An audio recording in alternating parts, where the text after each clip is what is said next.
digital products are only for influencers or tech experts. Pero ngayon, kahit ordinary business owner, student, stay-at-home mom, or employee, pwede nang gumawa ng digital products. Ang totoo, hindi mo kailangan maging sikat.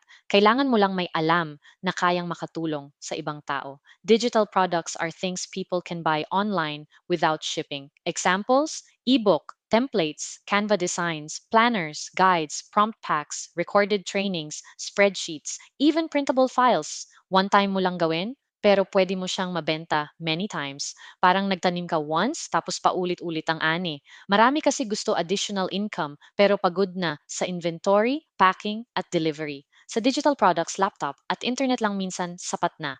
Kahit nasa bahay ka, pwede kang gumawa habang free time. Kahit tulog ka, possible may bumili. Yan ang isa sa pinakamagandang advantage nito. Pero eto, importanteng learning. Huwag agad mag-focus sa gawa ng maganda. Focus ka muna sa solve a problem.